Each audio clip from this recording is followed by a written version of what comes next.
Olá, eu sou o Fernando e nesse vídeo eu vou falar sobre a relação entre as dashboards e o ciclo de análise de dados. Então, o objetivo aqui da aula é entender o que é esse ciclo de análise de dados, o que são as dashboards, como essas coisas se relacionam e também lá no final a gente vai entender quando que é apropriado produzir uma dashboard dentro desse ciclo de análise de dados. Então, a gente vai entender todos esses conceitos básicos aqui nessa aula, certo? Então, começando, seria esse ciclo de análise de dados que a gente está chamando aqui? Falando em termos simples, é basicamente uma metodologia de trabalho que você vai utilizar para resolver problemas no cotidiano, no dia a dia de trabalho da área de dados, dentro da área de dados. Então, é basicamente algumas etapas que você vai ter sempre em mente, né, para serem percorridas, né, e você tem um problema que vai ser lá no final resolvido. Você vai implementar uma solução tomando como referência essa metodologia de trabalho. Então, que etapas são essas? Primeiro, definir o problema, depois identificar e coletar os dados que você vai utilizar para resolver esse problema, né, dentro de uma análise de dados. Então, tem que ser um problema que pode ser solucionado com análise de dados. Coletou os dados, você vai fazer a análise exploratória, vai fazer pré-processamento, transformações dos dados. Depois você vai propor, né, uma solução com base aí nos seus conhecimentos, com base nos dados, com base no contexto aí de negócio, no contexto do problema, né? Então você pode utilizar ali estatística, econometria, machine learning, várias coisas que você pode utilizar.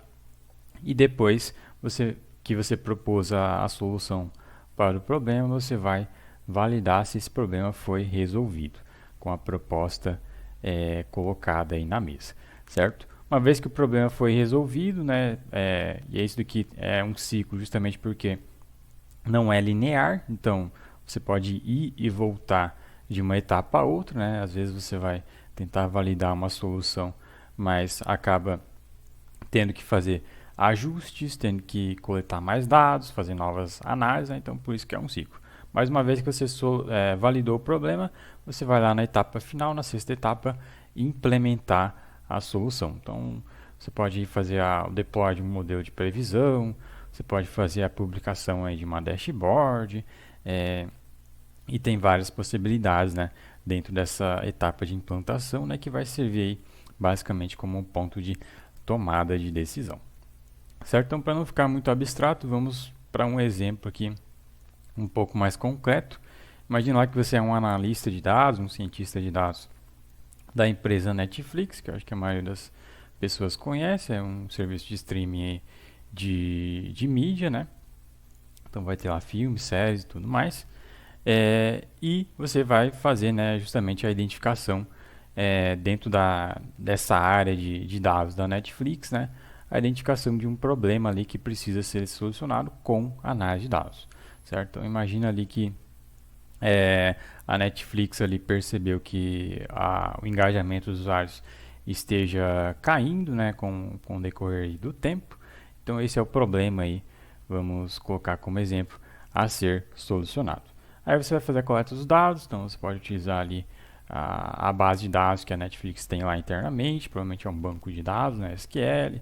Você vai utilizar ali alguma linguagem de programação, você vai fazer a análise exploratória dos dados, então você vai ali construir ali gráficos de histograma, gráfico de série temporal, para ver aí a tendência de engajamento ao longo do tempo. Você vai fazer cruzamento entre tabelas, então vai fazer toda a análise exploratória aí dos dados. E aí lá a parte de modelagem, né, de proposta de uma solução para esse problema de engajamento dos usuários, né, você pode de repente partir para uma solução de redução de churn, né, que é basicamente para tentar identificar na base de clientes da empresa, né, da Netflix, quais são os usuários, né, que estão com probabilidade, né, de sair, né, de evasão da base de clientes, né. Então você pode partir, por exemplo, para um modelo de classificação para prever aí usuários que são possíveis churn, né, que vão cancelar aí a inscrição, né, a assinatura do serviço aí de streaming, certo? Aí você vai fazer toda essa etapa de modelagem, Na quinta etapa de validação, você vai analisar ali a acurácia do modelo, vai verificar ali com validação cruzada, com separação de amostras de treino de teste, para ver como que o modelo tá prevendo aí a base de clientes, se o usuário é churn ou não, e etc.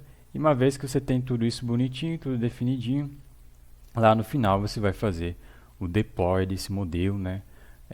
Vai comunicar os resultados dessa proposta de solução para provavelmente outras pessoas dentro da empresa, e aí vai ser tomada uma decisão e vai fazer aí provavelmente o deploy dessa solução para produção, né? E aí nessa etapa também costuma ser, nesse caso aqui, o modelo, né, de churn, de previsão de churn, de classificação, ele não vai ser a única, ele vai ser uma solução parcial, né, no caso, e aí nessa etapa de implantação, justamente vai ser necessário, né, o contato e o trabalho em conjunto, né, com outras áreas da empresa para colocar, né, em produção justamente uma proposta completa, né, de solução.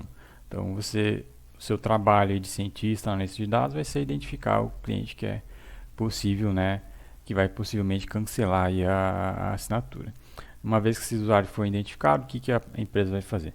Aí vai ter que ser feito um trabalho aí com o setor provavelmente financeiro, setor de marketing, ou outros setores, né, para de repente oferecer aí um desconto na assinatura, sugerir aí títulos diferentes para o usuário ficar mais engajado e etc, né? Então essa parte de modelagem aí seria uma proposta de solução parcial, certo? Então acho que tá um pouco claro aí do que se trata aí com esse exemplo aí concreto, né, mais prático, o ciclo de análise de dados. Então é basicamente essa metodologia de trabalho para a gente ter, né, como referência no dia a dia na área de dados, certo?